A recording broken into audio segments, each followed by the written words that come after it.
Pandi stores அடுத்த வர எபிசோடில் பார்த்திங்க அப்படின்னா செந்தில் வந்து ரொம்பவே சந்தோஷமாக நினச்சபடி கவர்மெண்ட் ஆஃபீஸர் ஆகி கவர்மெண்ட் வேலைக்கு போயிட்டாரு.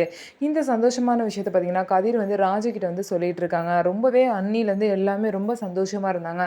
அன்னை முகத்தில் அவ்வளோ சந்தோஷம் அப்படின்னு சொல்லி பேசிகிட்டு இருக்கப்போ பார்த்திங்க அப்படின்னா போலீஸ் ஸ்டேஷன்லேருந்து கதிருக்கு கால் வருது.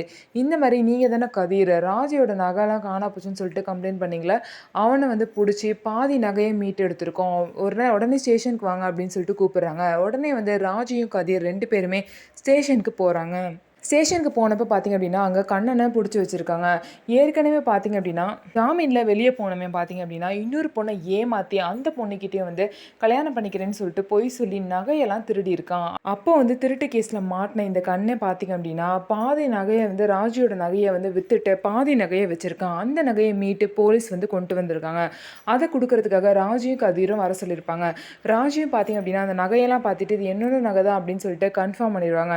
கன்ஃபார்ம் பண்ணிவிட்டு அங்கே இருந்து கிளம்பிடுவாங்க. இதெல்லாம் முடிச்சுட்டு வந்து ஒரு லோன் ஆஃபீஸரை பார்க்கறதுக்காக கதிரும் ராஜியும் போயிருப்பாங்க. அங்கே போய் பார்த்தீங்க அப்படின்னா உங்களுக்கு லோன் தரத்துக்கு எங்களுக்கு சம்மதம், ஆனால் வந்து இதுக்கு ஷூரிட்டி இல்லை, ஷூரிட்டி இருந்தால் தான் தர முடியும்னு சொல்லிடுவாங்க.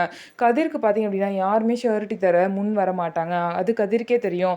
இந்த நேரத்தில் பார்த்தீங்க அப்படின்னா ராஜி வந்து தன் கையில் இருந்த நகையை கொடுத்து இதை வந்து ஷூரிட்டியாக வச்சுக்கோங்க அப்படின்னு சொல்லிட்டு அவங்க கையில் இருந்த நகையை வந்து கொடுப்பாங்க. இதனால பார்த்தீங்க அப்படின்னா எவ்வளவோ வந்து கதிர் வேணான்னு சொல்லியும் பார்த்தீங்கன்னா நகையை வந்து கொடுத்துருவாங்க. இதனால பார்த்தீங்க அப்படின்னா ராஜிக்கு வந்து ரொம்பவே சந்தோஷமாக இருக்கும். நம்மளால கதிருக்கு முடிஞ்சது ஏதாவது ஒன்று செஞ்சுருக்கோம் அப்படின்னு சொல்லிட்டு கதிரும் பார்த்திங்க அப்படின்னா நமக்காக இவ்வளோ பண்ணுறா அப்படின்னு சொல்லிட்டு ராஜி மேலே இன்னும் லவ் இன்க்ரீஸ் ஆகும். ஸோ இந்த மாதிரி தான் அடுத்த வார எபிசோடில் நடக்க போகுது. நம்ம வீடியோ உங்களுக்கு பிடிச்சிருந்தா நம்ம வீடியோவை லைக் பண்ணிக்கோங்க. அதுக்கப்புறம் மறக்காமல் நம்மளோட சேனலை சப்ஸ்கிரைப் பண்ணிவிட்டு பாருங்கள்.